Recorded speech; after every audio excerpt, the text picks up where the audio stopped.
bibbidi bobbidi, stick this in my acidy, bleeba. Not quite. I need more practice with this thing. Maybe I should put it deeper in there. Much deeper. Oh, hello, magical camera.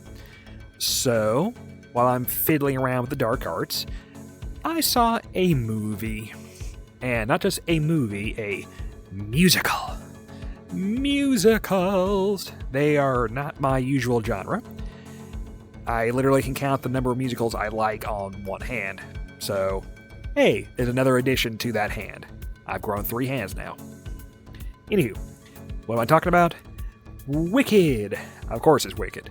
Well, I could be talking about another bad Disney remake, technically a musical, but no, I'm talking about a real musical, or at least a real effort of a musical. So Wicked is one of those things that's become pretty culturally ingrained, and when it was first coming out, I was not paying attention. I was not the audience, didn't keep an eye on it, missed it entirely, and then, hey, here's a book that's really popular. Oh, that's nice. Oh, here it's become a massive, extremely successful musical. Cool.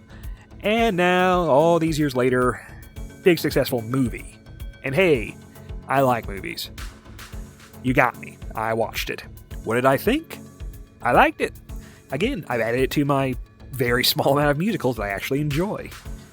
Like, I like Little Shop of Horrors, Rocky Horror, Little Sweeney Todd, a couple other things here and there. I can add Wicked to that thing. Is it my favorite musical? No. But it is a good musical. It is a good movie in general, but keep in mind this is a musical first and the movie second.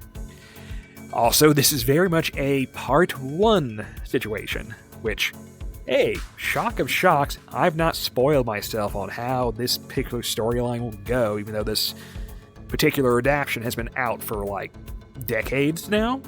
So I don't know how part 2 will go, even though I've heard people who have seen the musical and the books and whatnot are slightly concerned that they split it in half this way, but we'll see. I have hope that it turned out pretty good. First half was pretty fun. So let's get into what Wicked is. So Wicked is an adaptation, kinda, of The Wizard of Oz. Kinda. This is, I think, probably the first big example of it, and other things have jacked this concept of reframe something from the point of view of the antagonist instead of the protagonist. So this takes the route of making our main plot be the Wicked Witch of the West origin and setup, and her relationship with Glinda the Good Witch, Miss Pink Bubble Ass, and see what happens there, because, hey, turns out the story is very different from what you, the audience, saw in the original movie, or play, or book, or whatever you want to go for your adaptation. Wizard of Oz has been adapted a lot, and usually all the adaptations only cover the main first book with Dorothy and Toto and the Tin Man and the Cowardly Lion and the Scarecrow and all that, and very rarely touch on any of the material in the dozens of other Oz books that take place before and after, I think. I'm not particularly well versed in them, but I know they exist, and I can pull things out of my butt, like this wand. Yep, it came out of me. So what is this about in general?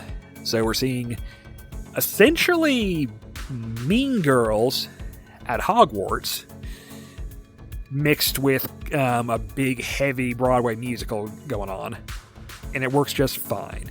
You're following these characters, you're following our Wicked Witch to be Glinda, or Glinda, and then she becomes Glinda. There are a couple things I don't particularly care for. Some of the revision things or origins of some of the items that turn up in the later movies and books and whatnot, or some of the naming things are a little awkward in my opinion. Like the stuff with Glinda's name, cute, feels unnecessary, but cute. Other things like that, but overall, it works. And this is a musical, so this thing is structured by songs. Song after song after song and song, and vast majority, good. There's a reason that Disney and Frozen ripped this play off so hard. Did you like Frozen? think, did your kids like Frozen? Show them Wicked. This is the better version, in both terms of what the story is, all the messaging, and the songs. These are the better versions of those songs. This makes Frozen look real bad, honestly, now that I have the comparison point, because Frozen feels, ironically, reheated. These are the better versions. These are the first run versions that are much stronger in general, comparatively. So, you see, basically, our Wicked Witch and our Good Witch going through Wizard High School, being catty bitches at each other, seeing animal racism, green people racism, all sorts of different flavors of racism, plus high school shenanigans, mean girl stuff. All with your songs, which are all pretty good. There's a romance, or there's a love triangle. That's not a big part of this thing, honestly, but it's there. It has one of my favorite songs in the whole thing. Dancing Through Life. That one. There you go. That shows you where my tastes are at. I like that song.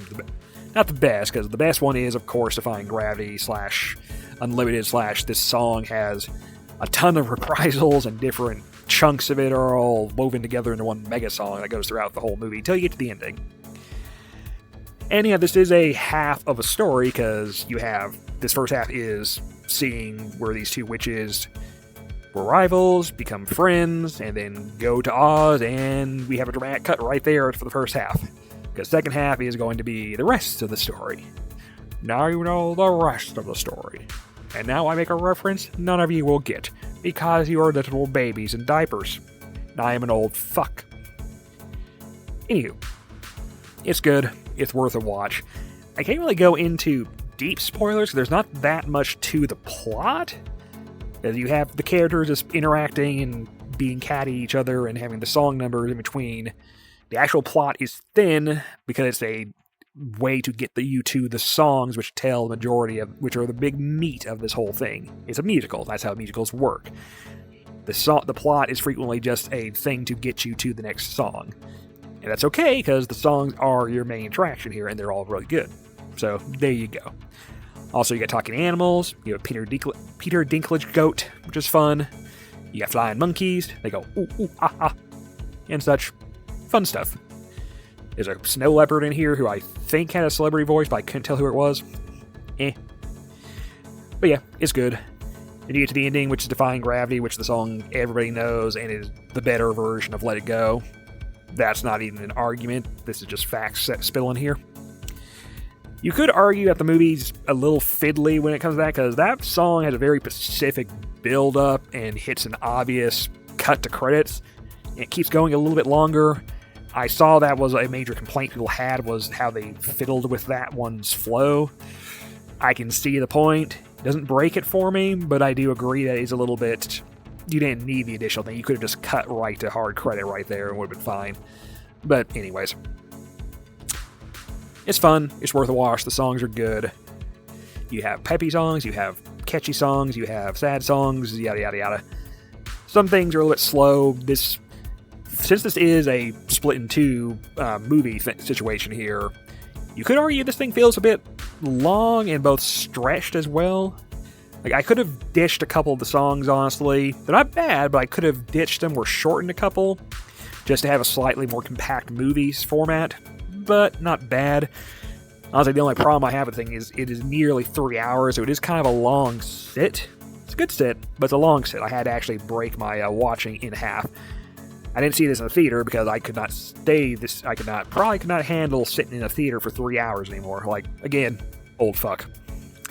Anyway, it's worth watching. I would say I'm going to go see the second one whenever it comes out, I guess this year or next. I'm not quite sure how they cut that up. Oh yeah, the acting. Acting's good. Actually, the big surprise I got out of this thing was Ariana Grande, who, truth be told, is getting outsung here. Like, hard outsung. Good singer, professional pop artist person. She's fine, but she's getting outdone. She's getting outdone hard by her co-star in this thing, who is doing the big numbers, the big oh thing. But Grande has a trump card on her.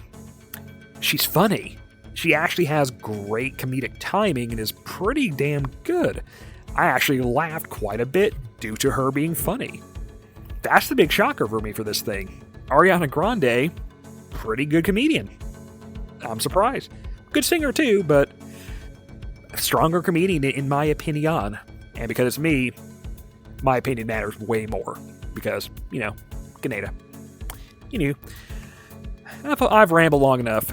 I'm going to see if I can get this spell to work. Like and subscribe, yada yada yada.